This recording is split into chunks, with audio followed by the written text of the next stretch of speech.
मैं अयोध्या हूं।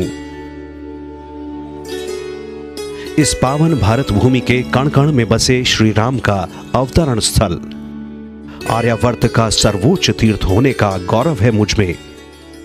सहस्राब्दियों से आज तक भारत भूमि के धर्म का केंद्र हूं मैं।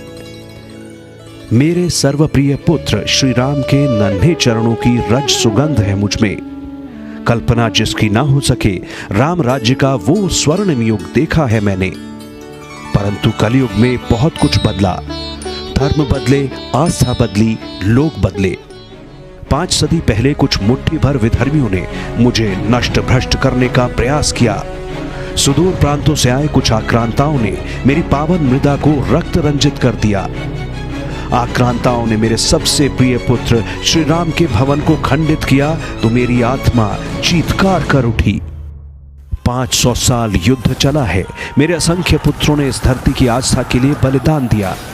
भारतवर्ष की ये पवित्र भूमि, इस कलयुग की नई व्यवस्था लोकतंत्र को प्राप्त हुई तो कुछ आशा बंधी। लगा कि अपने ही पुत्रों का शासन लौटा है तो मेरी द्वेलित आत्मा को चैन आया। परंतु ये भी समझ आया कि बीते 1000 वर्ष का संक्रमण काल मेरे समाज को तोड़ गया है। स्वतंत्र भारतवर्ष में चेतना जगी तो मूल समाज अपने प्रभु श्री राम के विशाल मंदिर के पुनर्निर्माण की ओर उन्मुख हुआ।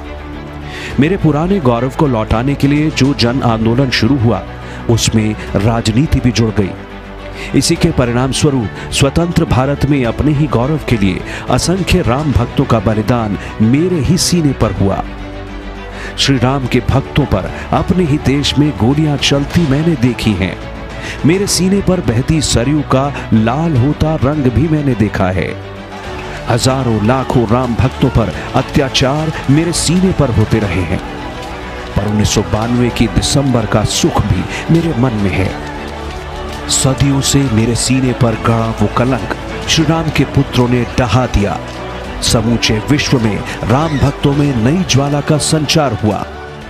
समय तो काफी बीत चला है। बस प्रतीक्षा यही है कि मैं अपने गौरव को पुनः प्राप्त करूं। मेरे सीने पर श्री राम का भव्य मंदिर फिर से बने और भारत के राष्ट्र पुरुष की जननी जन्मभूमि होने का स्वाभिमान, हिंदू स्वाभिमान पुनर्स्थापित हो। मैं अयोध्या हूं।